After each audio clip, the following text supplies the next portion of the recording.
en tecladero.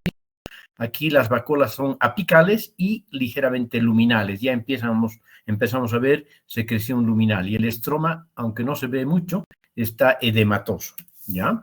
Este es un endometrio premenstrual o que está empezando a tener isquemia y empezó a desprenderse. Fíjense, hay una ligera hemorragia, hay inflamación y las glándulas, algunas están conservadas, pero otras ya han desaparecido, ya se han necrosado, ¿sí? Como aquí, por ejemplo, ¿no? Hay hemorragia, hay glándulas, aquí hay más hemorragia, las glándulas están aserradas, ¿no? Tienen dientes de sierra en el contorno, y aquí ya la mayor parte de las glándulas han sido descamadas, y el epitelio, el epitelio superficial está todavía indemne en algunas áreas, pero en otras está denudado, ¿no? Como aquí, por ejemplo, en parte está denudado. Y seguimos avanzando, y este es un endometrio característico de la fase postmenopáusica, un endometrio atrófico, ¿sí? El endometrio atrófico se caracteriza en muchas de las mujeres, no en todas, por la dilatación quística, por la escasez de glándulas y que son glándulas que están dilatadas, ¿ya? Algunos patólogos llaman a esto atrofia quística regresiva, ¿sí? Que es típico de la postmenopausia, ¿no? Aquí hay una atrofia quística regresiva más conspicua, más importante, y hay formación de quistes verdaderos que no son patológicos, ¿sí? Que son esperables en la evolución de las mujeres postmenopáusicas. Bueno, con esa introducción histológica, recordando la funcionalidad del endometrio, vamos a hablar de sus trastornos, ¿no? Y uno de los trastornos, motivo de consulta más frecuentes en la ginecología de cada día, es la hemorragia uterina disfuncional. ¿Qué es la hemorragia uterina disfuncional para los ginecólogos? Es un sangrado excesivo durante o entre los periodos menstruales, ¿sí? El problema más frecuente en la edad fértil y también en la etapa perimenopáusica, ¿ya? Tiene múltiples causas. Pueden ser procesos hormonales, endocrinos, ¿no? Estados de hiperestrogenismo, por ejemplo, trastornos endocrinos varios, que no necesariamente son ováricos, trastornos de la coagulación sanguínea. Esto es un hallazgo, eventualmente podemos hacer el diagnóstico de esta patología mediante el diagnóstico de una hemorragia o la investigación de una hemorragia uterina disfuncional, ¿sí? Entonces, la mayoría de estos trastornos, como verán, son funcionales o endocrinos, y hay que descartar, sin embargo, una causa orgánica que puede estar provocando la hemorragia, ¿no? Y aquí tenemos un listado de los procesos patológicos más frecuentes, causantes de hemorragia disfuncional en las diferentes etapas de la historia de una mujer, ¿no? En la pubertad, ¿cuándo puede haber hemorragia disfuncional? En la pubertad precoz, que es de origen hipotalámico, hipoficiario, y también puede ser de origen ovárico, o de la cadena hipotálamo hipoficiario ovárico, ¿no? En la adolescencia, los ciclos anovulatorios son la principal causa de este tipo de manifestación, o también los trastornos de la coagulación, como hemos visto, ¿no?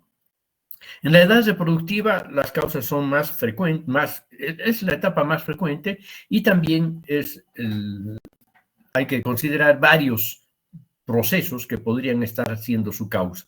Complicaciones del embarazo, ¿no? Estamos en la etapa reproductiva. Aborto, enfermedad trofoblástica, embarazo ectópico, o lesiones orgánicas. Aquí empiezan a aparecer las lesiones orgánicas, como los leiomiomas, que, como vamos a ver, son la neoplasia benigna, claro, más frecuente del útero, ¿ya? Luego tenemos las adenomiosis, que son siembras de endometrio en el espesor del miometrio, los pólipos endometriales, la hiperplasia endometrial y, claro, aquí empiezan a ver también, pueden haber carcinomas, ¿no? La mayoría, obviamente, son carcinomas, pero también pueden haber otras neoplasias malignas. También también hay que pensar como causa de hemorragia disfuncional los ciclos anovulatorios. Frecuentemente diagnosticamos ciclos anovulatorios como causantes de hemorragia disfuncional en esta etapa de la vida. ¿Ya? Sobre todo la fase lútea inadecuada.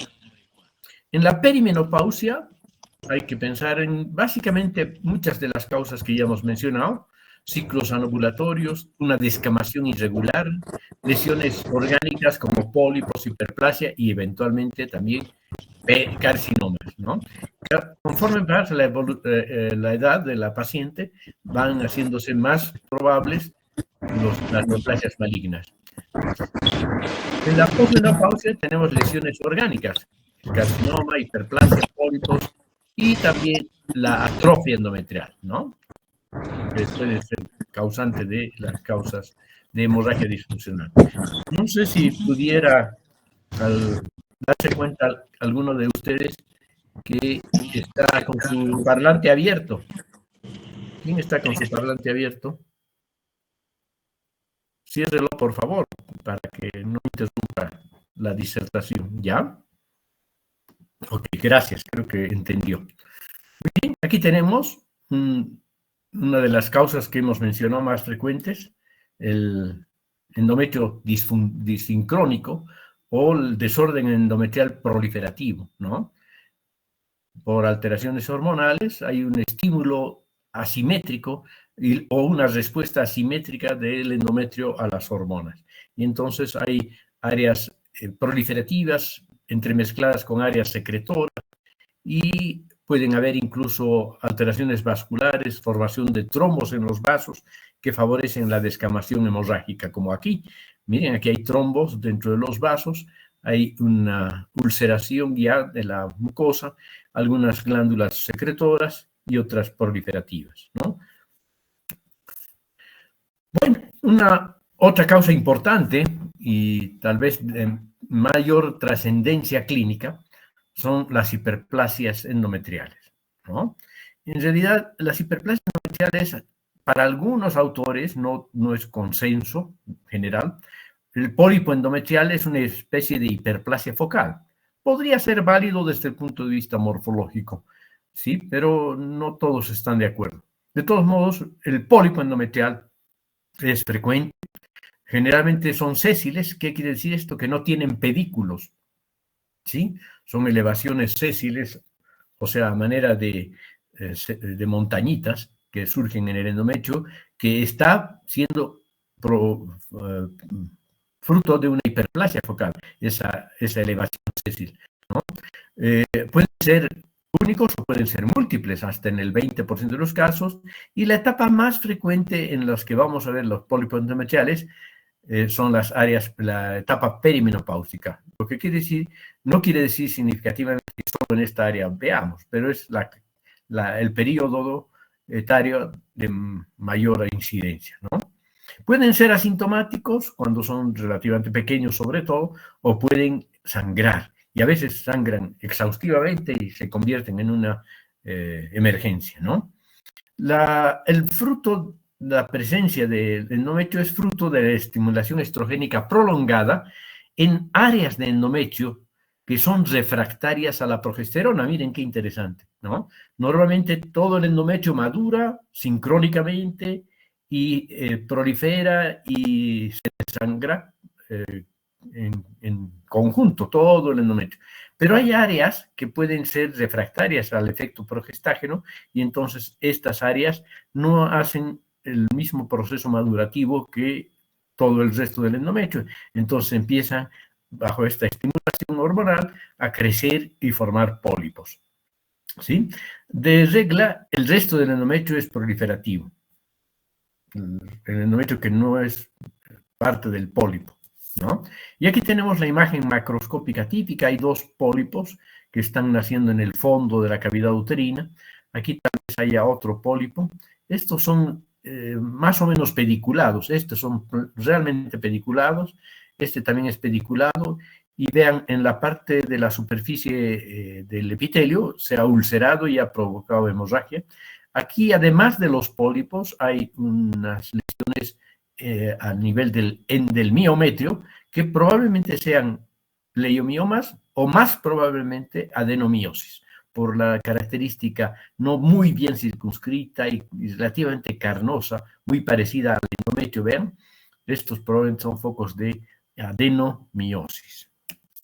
Y aquí es la imagen histológica clásica, con un pedículo bastante largo, un tallo central de tejido conjuntivo y una mucosa proliferada. Por eso es que a algunos autores les gusta el término de hiperplasia focal, ¿no? Aquí también tenemos un pólipo con una conspicua dilatación glandular. Aquí tenemos un pólipo más clásico, en donde el endometrio no es quístico, sino que está proliferado, pero también las glándulas son tubulares, muy parecidas, de tipo proliferativo más que secretor, ¿no?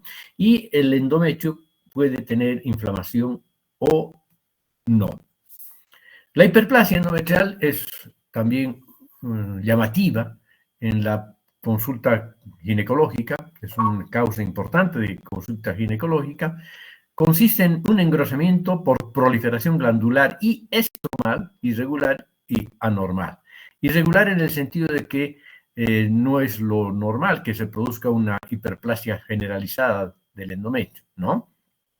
Las glándulas suelen ser de carácter proliferativo, exhiben mayor estratificación nuclear y mitosis. Aunque hay mayor estratificación nuclear y mitosis, no hay una atipia significativa, ¿ya?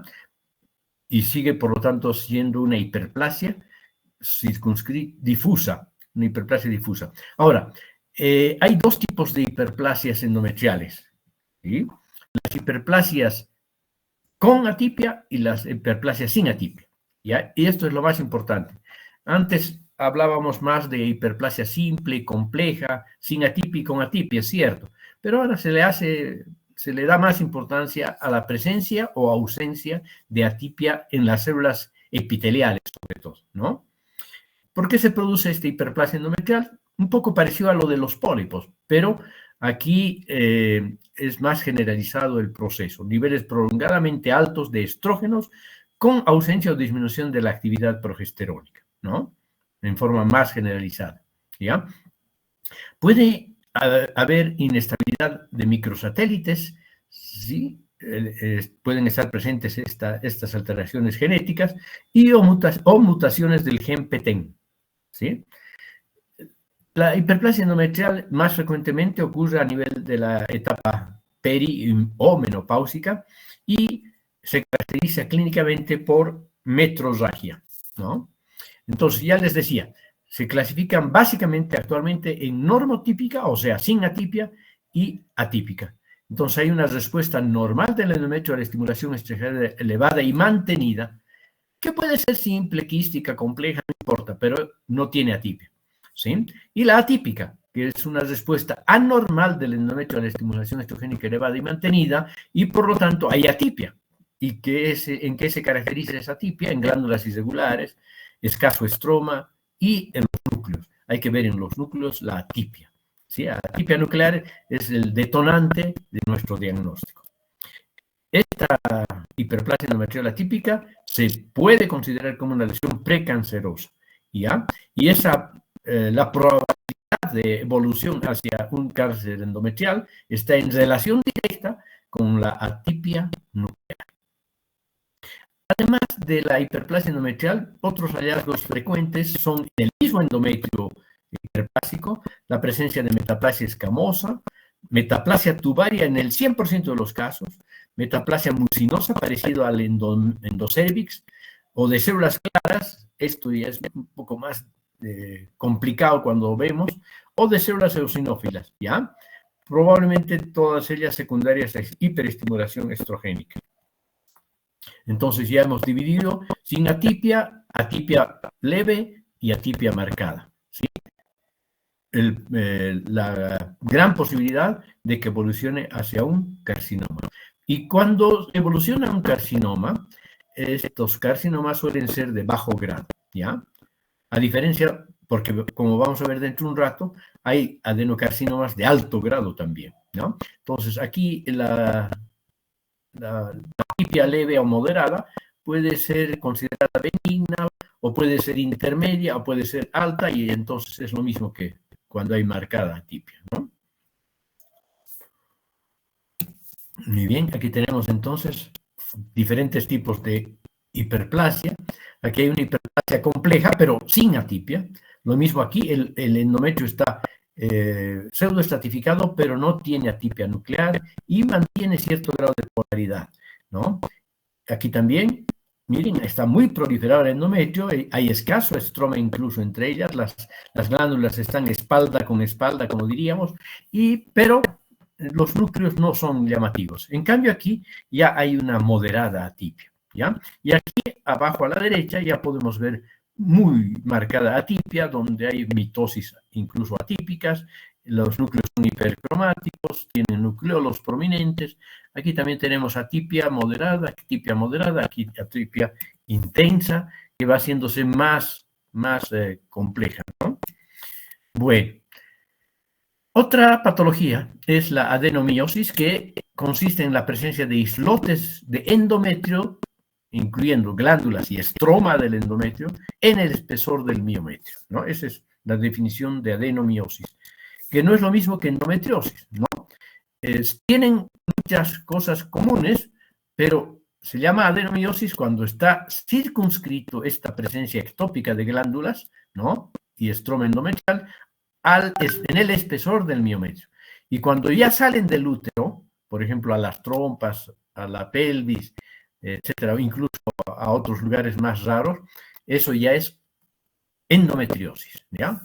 Entonces, la adenomiosis implica un crecimiento de 2,5 milímetros del miometrio, la presencia de estas glándulas y estroma endometrial ectópicos, pero que tienen que estar a una distancia mínima de 2,5 milímetros del endometrio, ¿ya? En el espesor del miometrio, pero del endometrio. Generalmente conservan, es la parte del endometrio basal el que está presente, ¿ya? Pero también puede ser funcional y entonces producir hemorragias en el lugar del miometrio, en el seno del miometrio. Suele ser una proliferación multifocal, mal delimitada, ¿no? Rara vez un nódulo bien delimitado, a diferencia del mioma, que sí es bien delimitado. Cuando hay islotes de endometrio y tejido muscular liso desordenado juntos, ¿no? Y sin formar un nódulo bien delimitado, hablamos de un adenomioma. O sea, es un mioma más una adenomiosis, ¿no? Un adenomioma. Los islotes y áreas ligeramente deprimidas van a macroscópicamente manifestarse como áreas amarillentas, pardas, con pequeñísimos quistes, a veces bastante fáciles de advertir, pero la mayor parte de las veces son muy pequeñitos, incluso inadvertidos, pasan. El miometrio está hipertrófico como respuesta a la presencia ectópica de estas glándulas y estroma. El cuerpo uterino puede, si es que esta adenomiosis es conspicua, tornarse globoso. Hay lo que conocemos como adenomiosis nodular, que se parece mucho a los adenomiomas o a los incluso leiomiomas, pero siguen siendo adenomiosis, ¿ya? Entonces se pueden tornar globoso por la presencia de esta importante presencia de glándulas en gran cantidad y de estroma endometrial acompañando a las glándulas. Es más frecuente en la pared posterior y a nivel de los cuernos, ¿no? Fíjense, aquí está el canal endocervical, aquí la cavidad endometrial que está colapsada porque está siendo comprimida por este gran nódulo mal circunscrito de adenomiosis. ¿Y cómo se ve histológicamente? Vean, esta es una adenomiosis antes de pasar a la microscopia. Esta es una adenomiosis y este es un leiomioma. Vean la diferencia. Bien circunscrito.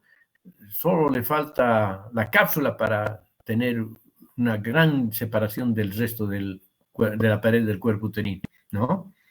Estos procesos pueden aparecer generalmente en el espesor del miometrio, del fondo o de la zona de los cuernos, ¿no? Uterinos, pero a veces son tan grandes que ocupan casi todo el miometrio, sobre todo en este lado. A este lado hay muy poquito. Aquí se puede ver la vasculatura normal, ¿no?, de la vasculosa del endometrio, y aquí el endometrio colapsado por esta compresión. Y aquí el leiomioma, como les dije. ¿Y si nosotros metiéramos un corte de este territorio, lo que veríamos sería esto, ¿sí?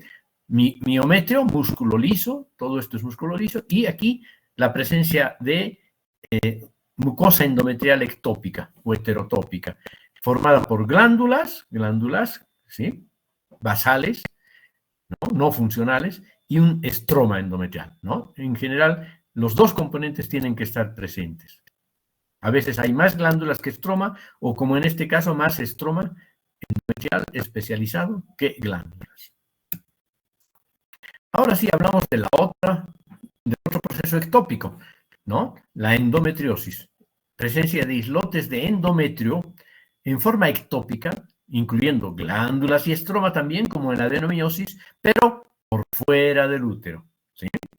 Los sitios más frecuentes donde podemos encontrar endometriosis, ovarios, los ligamentos uterinos, uterosacros, redondos y anchos, el tabique recto vaginal y el peritoneo pelviano, ¿sí? A nivel de la pared del útero, sobre todo en la porción del fondo uterino, pero hacia la serosa, en las trompas, en la región rectosigmoide y en la vejiga.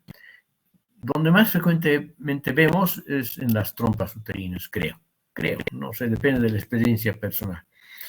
Menos frecuentemente, o sea, de una manera bastante más atípica, vamos a encontrar en el intestino, en los ganglios linfáticos, en la vejiga, en las trompas, en el cuello del útero y también en los territorios de cicatriz de las laparotomías, antes más que ahora, de la vulva y la vagina, ¿no? En las episiotomías también que se realizan en los partos vaginales, pueden haber en la herida de episiotomía a nivel de la región cervical o a nivel de la vulva y en la vagina. Y muy rara vez podemos encontrar focos de endometriosis en los pulmones, partes blandas e incluso en los huesos. Fíjense el conflicto para el patólogo si encuentra un foco de endometrio en el hueso. Uno piensa que es un adenocarcinoma metastásico a hueso o a pulmones, ¿no? Entonces hay que ver muy detalladamente la característica de ese endometrio y de su estroma endometrial. La semana pasada he tenido un caso interesante, justamente un foco de endometriosis, ¿no?, en el peritoneo, en el epiplón mayor, que en principio no puedo dudarlo, pensé que realmente podría ser un adenocarcinoma metastásico muy bien diferenciado, demasiado bien diferenciado. Y eso es lo que me ha hecho pensar y he rectificado mi pensamiento en ese momento y he convertido el diagnóstico de adenocarcinoma en un endometriosis, en un foco de endometriosis mesentérica, ¿no? Bueno,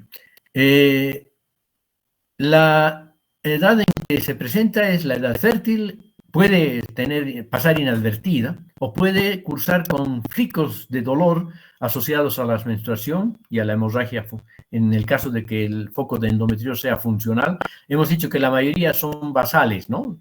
Glándulas del endometrio basal. Y por lo tanto no es funcional y no hay estas características, pero en algunas endometriosis, el endometrio ectópico es funcional.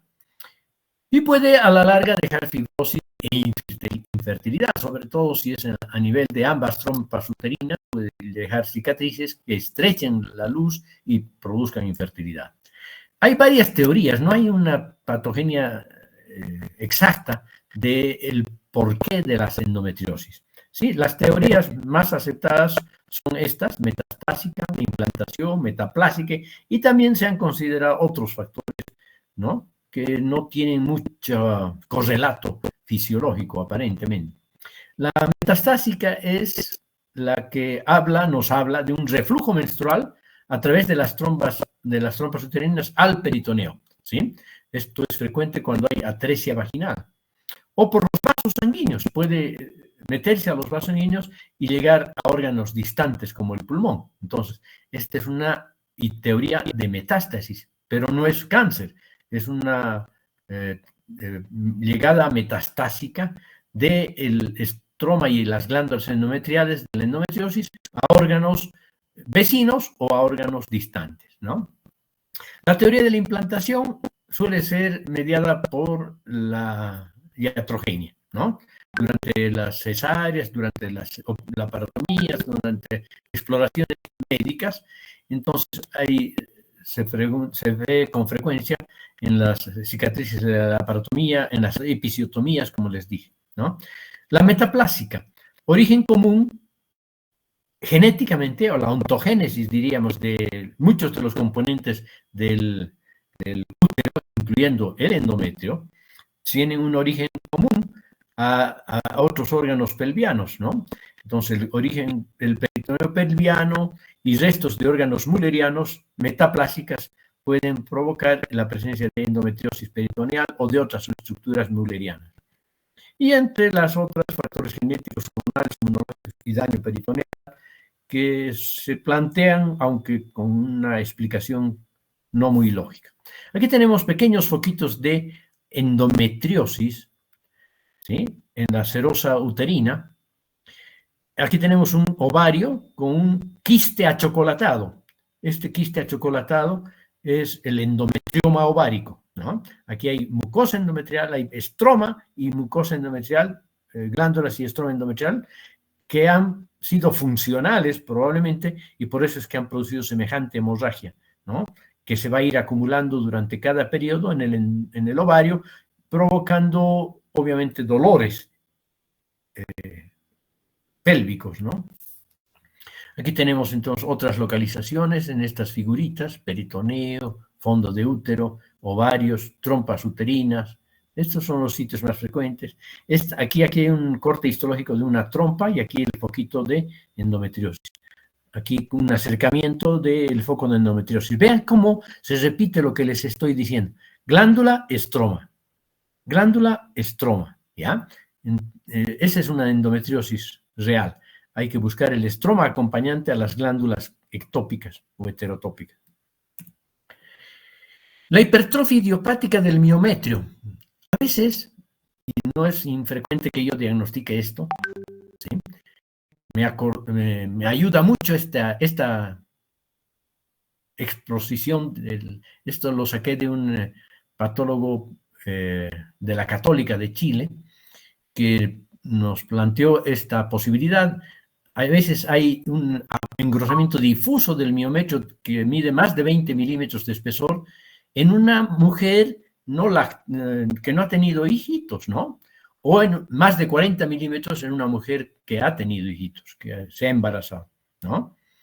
Mide más de 130 gramos, pesa más de 100 gramos en la nurípara, 210 gramos o más en una mujer que tiene 1 a 3 partos previos y 250 gramos o más en una multípara de más de 3 partos. Pero no hay adenomiosis, no hay endometriosis, no hay pólipos, no hay cáncer, no hay nada. Y lo único que hay es un engrosamiento del miometrio. Entonces, hablamos de una hipertrofia idiopática del miometrio, ¿ya? Entonces, histológicamente no se encuentran otras alteraciones uterinas como las que hemos mencionado, ¿no? Por lo tanto, es idiopático. No se sabe por qué, una condición probablemente genética o familiar. Empezamos ahora con los tumores uterinos, las neoplasias uterinas, más propiamente. Y la más frecuente, con mucho, es el leiomioma, ¿no? Tumor uterino más frecuente, 1 de 4 mujeres en edad fértil lo tiene, 2 a 3 partes de los leiomiomas son múltiples, no es solo uno, ¿sí? Aumentan de volumen en el embarazo y disminuyen de tamaño después de la menopausia, lo que quiere decir que responde al influjo hormonal, puesto que tiene mayor cantidad de receptores. Esa porción del miometrio, o bueno, del músculo liso, generalmente miometria, tiene mayor proporción de receptores estrogénicos en relación a los receptores de progesterona, ¿sí? Vean este flujo, este jueguito de estrógeno-progesterona participa en varias de las patologías uterinas. Clínicamente puede haber dolor, metrorragia, abortos, o puede también pasar inadvertido, ¿no? Hasta que los submucosos, porque la localización influye mucho en la clínica, ¿sí? Cuando es submucoso, obviamente pueden haber síntomas, dolor, metrorragia, abortos. No tiene potencial maligno, ¿ok? Ese es un principio importante. O sea que los leiomiosarcomas nacen de novo, ¿sí? Y esta es la imagen. Pueden ser firmes, blanquecinos, rosados, con una superficie de corte fasciculada. Pueden estar en la submucosa como incluso parecer un pólipo endometrial, pero este es un leiomioma submucoso pediculado, polipoide, ¿no? Estos son muy frecuentes, pueden comprimir y atrofiar el endometrio, deformar la cavidad endometrial, provocar abortos, sobre todo los submucosos. Los intramurales, si son pequeños, pasan inadvertidos, pero si son grandes, también provocan esta patología. Los subserosos pueden ser sésiles o pediculados y crecer hacia la cavidad peritoneal. Incluso pueden desprenderse e implantarse en el peritoneo. Y estos que se implantan se llaman leiomiomas parásitos, ¿no? Vean, esta es la imagen clásica de un leiomioma. Hemos dicho que 2/3 partes son múltiples. Aquí hay una degeneración carnosa fijada, que es una necrosis isquémica, y aquí hay una necrosis isquémica también, pero en un útero sin fijar, que tiene áreas de hemorragia viva, ¿no? Estos son cambios degenerativos, en este caso de isquemia y hemorragia. Y esta es la imagen, ¿no? Pueden haber incluso ligeras atipias, pero lo más importante para definir si es leiomioma o si es leiomiosarcoma, la presencia de mitosis, ¿no? Si hay muchas mitosis, no es un leiomioma, tiene que ser un sarcoma, ¿ya? Entonces, histológicamente, como están viendo, se caracteriza por haces desordenados y más numerosos que la musculatura lisa vecina, ¿no? Puede sufrir degeneraciones, como hemos visto, la degeneración roja, necrosis y hemorragia, especialmente los leiomiomas grandes, o los que están asociados al embarazo, o los que se usan, correlación con el uso de anticonceptivos hormonales. La degeneración blanca por reemplazo de las células musculares por fibrosis, y a veces se llega a la hialinización fibrocolagenosa. Pueden haber degeneraciones quísticas con un contenido seroso o puede calcificarse, calcificación distrófica. Ahora tenemos el otro lado de la moneda, el maligno, el leiomiosarcoma, ¿sí? Por suerte no son tan frecuentes, un poco más de 1% de los cánceres uterinos solamente, uno leiomiosarcoma por 800 leiomiomas, esa es la relación de frecuencia, ¿no? El recuento de mitosis es el elemento fundamental para el diagnóstico. ¿Qué les parece? Esto es lo más importante. Más de 15 mitosis por 10 campos de gran aumento, de 40 por, altamente agresivos y pueden dar metástasis. De regla, son de todos modos más celulares que los leiomiomas, con mitosis atípicas y pueden necrosarse por el rápido crecimiento, ¿no? De 2 a 15 mitosis por 10 campos de gran aumento, el comportamiento biológico es intermedio, pero es maligno, aunque su comportamiento sea menos agresivo.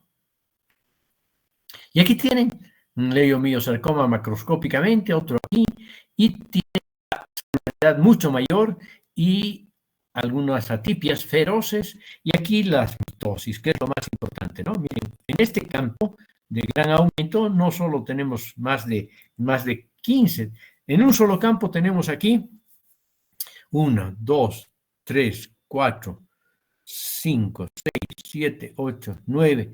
Vean, este es un leiomiosarcoma agresivo, de alto grado, ¿no? Y luego tenemos ya los carcinomas de endometrio, que son más frecuentes que el leiomiosarcoma. Es el tumor genital invasor más frecuente en los países desarrollados, más que en el cuello uterino, obviamente, que es más frecuente en los países subdesarrollados o en vías de desarrollo. La etapa perimenopáusica es la zona de mayor riesgo relacionada con el hiperestrogenismo. Pueden ser de dos tipos, ¿no? En las mujeres perimenopáusicas, los carcinomas suelen ser de carácter endometrial y se llaman endometrioides. En las mujeres posmenopáusicas y no relacionadas con hiperestrogenismo y por lo tanto con hiperplasia endometrial previa, están los papilares serosos o de células claras, ¿sí? Y estos son mucho menos diferenciados y más agresivos, ¿no? En cambio aquí estos son más de menor agresividad. Y casi siempre están relacionados con estos factores de riesgo: obesidad, diabetes, mellitus, hipertensión, infertilidad, hipertensión arterial sistémica, solteras, nulíparas, ciclos anovulatorios, lesiones ováricas productoras de estrógeno, mayor síntesis de estrógeno en la hipodermis de mujeres obesas, mayor síntesis de estrógeno a partir de andrógenos suprarrenales, la mutación del gen PTEN e inestabilidad microsatelital, que también veíamos en otra patología benigna, ¿no? Entonces, estos son menos agresivos, por lo tanto, a la etapa del diagnóstico, el 80% de los casos están limitados al cuerpo uterino, son bien diferenciados o moderadamente diferenciados y se relacionan con hiperestrogenismo que acompaña a la hiperplasia endometrial como lesión preneoplástica, ¿sí? Entonces, la hiperplasia endometrial con atipia es la que favorece la transformación del posterior en un carcinoma endometrioide, ¿sí? ¿Cuáles son las manifestaciones? Útero abombado, globoso, cavidad endometrial mamelonada, irregular, granular. Puede estar circunscrito a un foco polipoide o abarcando toda la cavidad. Puede ser de un color blandecino blando, a veces con necrosis. Hay una continuidad morfológica entre la hiperplasia endometrial atípica y el carcinoma bien diferenciado de tipo endometrioide, ¿no? Se caracteriza histológicamente por la formación de espacios cribosos, cribas o brotes epiteliales con varios lúmenes, ¿no? Como una coladerita, pero de luces más amplias, sin estroma entre estos, glándulas irregulares e intensa atipia celular, invasión del miometrio, que es el signo inequívoco de que es un adenocarcinoma, ¿no? Endometrial. Los tipos, hemos dicho ya, los endometrioides de mejor pronóstico relacionados con hiperestrogenismo y una hiperplasia previa, sobre todo con atipia, y los más agresivos, seroso papilar, mucinoso de células claras, escamoso puro, ¿no? Que hasta en el 25% puede estar presente, y esto sí se disemina más rápidamente a ganglios linfáticos regionales, que son los pelvianos, ganglios linfáticos más distantes, que son los paraórticos, órganos vecinos, y a través de las metástasis transperitoneales al peritoneo, ¿no? También transtubaria y por metástasis hematógena a órganos distantes, ¿sí? Bueno, factores pronósticos, dos variables independientes. Primero, el grado de penetración en el miometrio y el tamaño en realidad, ¿no? Si invade solamente el tercio interno del miometrio, 5% de los casos con metástasis ganglionares linfáticos. Si ya invade hasta el tercio medio, el porcentaje de metástasis a ganglios linfáticos regionales aumenta al 25%. Si compromete casi todo el espesor del miometrio, las metástasis a ganglios linfáticos regionales aumentan a un 33%. Otro factor es el grado de diferenciación, ¿no? Para el carcinoma endometrioide y según la extensión de las áreas sólidas. Esto es válido para el endometrioide, porque los de células claras, el seroso papilar, etcétera, el escamoso, todos los que hemos mencionado, siempre son de alto grado, ¿ya? Entonces, para el carcinoma endometrioide, el grado 1, menos de 5% de áreas sólidas, ¿sí? Con una alta sobrevivencia de a 5 años del 80%. El grado 2, áreas sólidas más extensas, pero menos del 50% del tumor, cerca del 75% de sobrevida a los 5 años. Y grado 3, más del 50% de áreas sólidas, con 50% de sobrevida a 5 años. A mayor grado, más atipias nucleares. En general, ¿sí? Bueno, no vamos a hablar de esto. Y aquí tenemos el clásica, bueno, esto es un carcinoma endometrial, un adenocarcinoma endometrial muy avanzado. Y aquí está la imagen típica, ¿no? Que está invadiendo el miometrio, y aquí hay alteraciones de la polaridad, atipia nuclear, atipia celular, proliferación celular, etcétera. Todos los rasgos clásicos de un endometrio atípico maligno, ¿no? Y aquí podemos ver en la vecindad un pólipo endometrial. Y aquí tenemos el endometrio que ha infiltrado profundamente el miometrio. Es un endometrio que, como lo hemos visto, tiene un patrón cribiforme, ¿no? Que parecen nidos sólidos, pero están perforados por luces, que son las luces de la glándula endometrial, ¿no? Entonces, este es probablemente menos bien diferenciado que este, que es más diferenciado. Y así sucesivamente tenemos grados variables de atipia y de diferenciación. En este caso vemos un endometrio bien diferenciado, aquí tenemos un poco diferenciado, ¿sí? Áreas sólidas, propiamente, mayor cantidad de atipia y mitosis. Bueno, ya estamos por terminar y tenemos los sarcomas del estroma endometrial, ¿sí? Estos tumores no son muy frecuentes, derivados del estroma endometrial, son células de escaso citoplasma, un núcleo redondeado ovoideo, abundante proliferación vascular, pueden ser nodulares o pueden tener un comportamiento macroscópico difuso, pueden ser de bajo grado o de alto grado, dependiendo de las mitosis. Puesto que estamos hablando de sarcomas, las mitosis siempre son muy importantes, ¿no? Menos de 10 mitosis por 10 campos de gran aumento, bajo grado. Aquí frecuentemente crecimiento intracranial y con brotes infiltrantes, rara vez dan metástasis. Los de alto grado, más de 10 mitosis por 10 campos de gran aumento, son infiltrantes, mitosis nucleares, acentuadas atipias nucleares y metástasis frecuentes. Este tumor es parte del tumor mulleriano maligno, ¿ya? Pero no es el mixto. El mixto es el que tiene carcinomas y sarcomas concomitantemente, ¿ya? El tumor mixto maligno mulleriano, que ahora ya no se utiliza mucho este término. Es mejor hablar de carcinosarcoma. Carcino aludiendo el adenocarcinoma y sarcoma el estroma sarcomatoso, ¿no? Entonces, el carcinosarcoma es un tumor mixto en el que ambos componentes, el epitelial y el estromal, son malignos, ¿sí? Es tumor uterino más frecuente con componente sarcomatoso. No quiere decir que sea frecuente, pero con componente sarcomatoso es el más frecuente. Constituye el 1.5% de los cánceres del útero.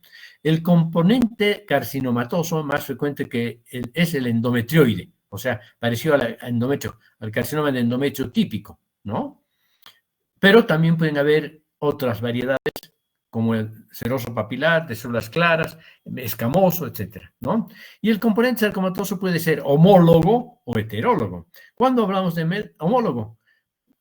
Cuando se parece al estroma endometrial normal, al que acompaña casi siempre al endometrio, o tiene una diferenciación de leiomiosarcoma. Pero el heterólogo es con otras estirpes celulares, ¿sí? El componente sarcomatoso del carcinosarcoma es rhabdomiosarcoma, o sea, de músculo esquelético, que es el más frecuente, o con diferenciación condroide, condrosarcomatoso, o osteoide, osteosarcomatoso, o grasa, liposarcomatoso, ¿no? Entonces, eso es el carcinosarcoma con el componente sarcomatoso heterólogo. Estos tumores tienen alguna frecuencia, con alguna frecuencia del antecedente de radioterapia por algún motivo. Son agresivos, en especial si es heterólogo, ¿ya? Derivan de la célula endometrial más primitiva capaz de diferenciarse en estructuras epiteliales, que dan origen al componente carcinomatoso, y estromales, que dan origen al componente sarcomatoso, ¿sí? Pero también hay tumores cuyo componente epitelial es benigno y el componente estromal es sarcomatoso. Estos se llaman adenosarcoma. O a la inversa, el componente epitelial es maligno y el estromal es benigno. Entonces hablamos de carcinomesenquimoma, ¿no? Pero además de los carcinomas, los leiomiosarcomas, etcétera, y los tumores del estroma endometrial y los carcinosarcomas, etcétera, tenemos, como siempre, linfomas y hemangiomas, tumores que son siempre frecuentes, en todos los órganos son frecuentes, ¿no? Muy bien, jóvenes, eso sería todo. Hemos terminado junto con el tiempo necesario. Me han acompañado 11 de mis estudiantes, que casi siempre me acompañan los míos, ¿no? Me despido entonces de ustedes. Que descansen, creo que tienen examen pronto. A estudiar se dijo, ¿no? Sí, doctor, muchas gracias.